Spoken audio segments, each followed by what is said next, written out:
नमस्कार दोस्तों, स्वागत है आप सबका judiciary by PW YouTube channel में। मेरा नाम है करण सांगवान और आज एक इंटरेस्टिंग विषय पे हम लोग बात करने जा रहे हैं। जी हाँ, पहली बार भारत के सुप्रीम कोर्ट ने एक ऐतिहासिक कदम उठाया। जी हाँ, this is an historical move by the honourable supreme court of India.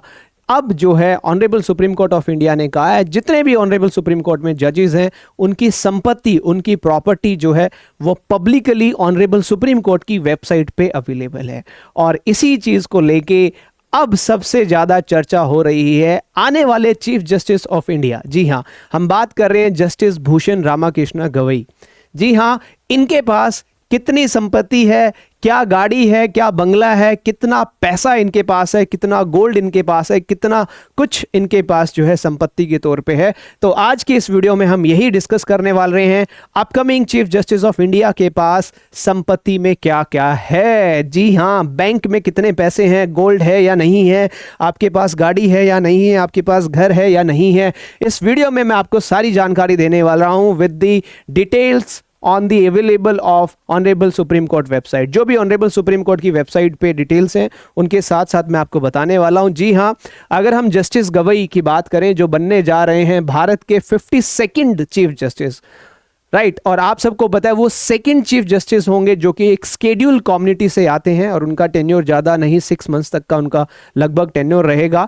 लेकिन उनका ट्रांसपेरेंसी का ये मूव, अपनी प्रॉपर्टी को पब्लिकली डिक्लेयर करना, और बहुत जल्दी इन्होंने डिक्लेयर कर दिया कि इनके पास क्या क्या अवेलेबल है। अगर बात करें, सबसे पहले देखते हैं उनकी इमूवेबल प्रॉपर्टी। जी हाँ, उनकी इमूवेबल प्रॉपर्टी के अंदर उनके पास कुछ फ्लैट्स हैं और कुछ उनके पास एग्रीकल्चर लैंड है।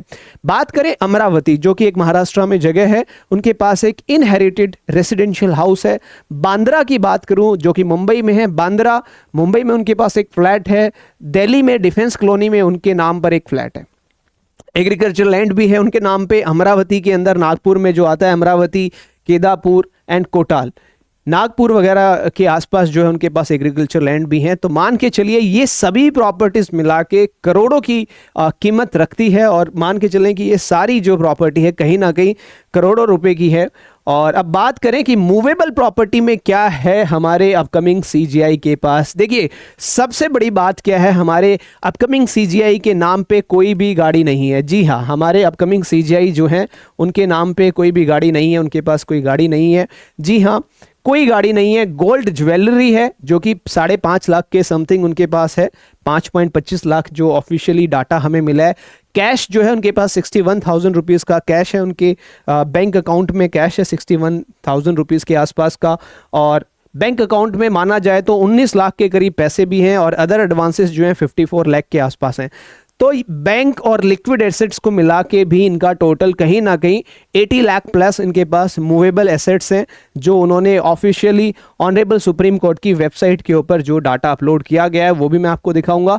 बाकी कुछ इन्वेस्टमेंट्स है, कुछ सेविंग प्लान्स भी हैं जस्टिस गवई के, और इन्होंने पब्लिकली ये सारी चीज़ें ट्रांसपेरेंसी के साथ डिक्लेयर की है। पीपीएफ, पब्लिक प्रोविडेंट फंड के अंदर 6 लाख समथिंग इनके पास है। जीपीएफ की बात करें, जनरल प्रोविडेंट फंड, उसके अंदर 35 लाख रुपए इनके पास हैं। अदर इन्वेस्टमेंट 31 लाख रुपीस की कुछ अदर इन्वेस्टमेंट है, या फिर न्याय सागर कोऑपरेटिव शेयर मुंबई, उनके पास कुछ शेयर्स भी हैं। तो टोटल इनकम ये है 42 लाख के आसपास। और अगर बात करें, कुछ लाइबिलिटीज़ भी हैं हमारे जो ऑनरेबल अपकमिंग सीजीआई हैं इंडिया के।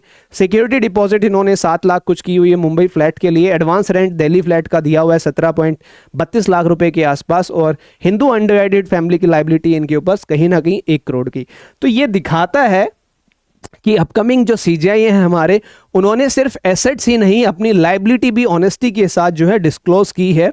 तो दोस्तों, मैं आपको एक बार ऑनरेबल सुप्रीम कोर्ट की ऑफिशियल वेबसाइट पे भी दिखाना चाहता हूं कि ऑफिशियल वेबसाइट के ऊपर डाटा जो हमारे पास अवेलेबल है। देखिए, ऑफिशियल वेबसाइट के ऊपर एसेट्स ऑफ जजेस में आप जाएंगे तो यहाँ पे आपको मिलेंगे honourable mister justice Bhushan Ramakrishna Gavai. यहाँ पे आप चेक करेंगे तो ये वही डाटा है, जैसे इनके पास रेसिडेंशियल हाउस है अमरावती महाराष्ट्र के अंदर, बांद्रा में अपार्टमेंट है मुंबई के अंदर, डिफेंस कॉलोनी न्यू दिल्ली में अपार्टमेंट है, एग्रीकल्चर लैंड है महाराष्ट्र के अंदर, और इन्वेस्टमेंट्स ये हैं इनके पास। कुल मिला के करोड़ों की संपत्ति प्रॉपर्टी है इनके पास, गोल्ड वगैरह 5-5.5 लाख का कैश है, बैंक अकाउंट इतना है, अदर एडवांसेस इतना है। तो टोटल अगर हम देखें तो जस्टिस गवई जो हमारे अपकमिंग सीजेआई होने वाले हैं, इनके पास कहीं ना कहीं करोड़ों की संपत्ति है ऑलरेडी। और ये जो सबसे एक इंटरेस्टिंग और हैरानी वाली बात है कि जस्टिस गवई जी जो है, इनके नाम पे कोई भी गाड़ी जो है अभी तक रजिस्टर्ड नहीं है, इन्होंने अभी तक कोई भी गाड़ी जो है परचेज नहीं की है। और आप इस डाटा को पूरा का पूरा ऑनरेबल सुप्रीम कोर्ट की ऑफिशियल वेबसाइट पे जाके आप जिस भी जज की प्रॉपर्टी के बारे में जानना चाहते हो, सारी प्रॉपर्टीज़ वहाँ पे ऑफिशियली ऑनरेबल सुप्रीम कोर्ट के जजेस ने डिक्लेयर कर दी है और ये सब पब्लिक में अवेलेबल है, जाके चेक कर सकते हो। अब देखिए दोस्तों, सुप्रीम कोर्ट ने ये एक बहुत ऐतिहासिक कदम उठाया है ना। जितने भी जजेस हैं सब अपनी संपत्ति जो है पब्लिकली डिस्क्लोज कर रहे हैं। मैं आप लोगों से एक बात जानना चाहता हूं, आप लोग बताइएगा ये डिसीजन जो है कहीं ना कहीं आने वाले समय में जुडिशियल रिफॉर्म्स के लिए भी एक मील का पत्थर साबित हो सकता है। तो दोस्तों सबसे बड़ी बात यह है कि जुडिशरी ने तो अपनी जो प्रॉपर्टी है वो पब्लिकली यहां पे डिस्क्लोज कर दी है। आपको क्या लगता है, और ये मूव बाकी सिस्टम पे भी लागू होना चाहिए? क्या जो हमारे एमपी एमएलएज हैं, क्या जो हमारे आईएएस ऑफिसर्स हैं, क्या उनको भी पब्लिकली अपनी प्रॉपर्टी जो है यहाँ पे डिस्क्लोज करनी चाहिए? क्या उनके पास जितनी संपत्ति है क्या उन्हें भी बताना चाहिए या नहीं बताना चाहिए? ट्रांसपेरेंसी को मद्देनजर रखते हुए, लोगों का विश्वास उनके ऊपर हो सके, जितने भी मेंबर ऑफ पार्लियामेंट है, जितने भी एमएलएज हैं या जितने भी आईएएस ऑफिसर्स हैं, क्या उनको भी अपनी प्रॉपर्टी जो है डिस्क्लोज कर देनी चाहिए? क्या लोअर जुडिशरी के जो जुडिशियल मैजिस्ट्रेट हैं या सेशन जज हैं उनको भी अपनी प्रॉपर्टी के बारे में डिस्क्लोज कर देना चाहिए ट्रांसपेरेंसी के साथ? और आप कर रहे हैं जुडिशियल सर्विसेज की प्रिपरेशन, तो ध्यान रखिए विधान 2.0 जस्टिस फाउंडेशन बैच की क्लासेस जो हैं 10 जून से स्टार्ट होंगी। इस बैच में आपको करवाई जाती है प्री मेंस इंटरव्यू की कॉम्प्रिहेंसिव प्रिपरेशन। तो आप इस बैच में एनरोल कर सकते हो मात्र 19,999 रुपए देके।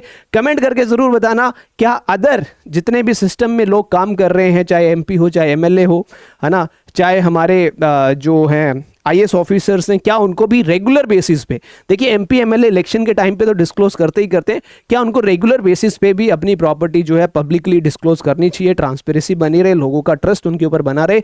कमेंट करके जरूर बताना, मैं इंतजार करूंगा आपके कमेंट का। किस किस से आप चाहते हो कि कौन सा सिस्टम जो है अपनी प्रॉपर्टी, अपनी जितनी भी संपत्ति है पब्लिकली डिस्क्लोज करे। तो मिलते हैं आप लोगों से नेक्स्ट वीडियो में, तब तक के लिए सत्यमेव जयते। जय हिंद, जय Bharat. Thank you, see you in the next video.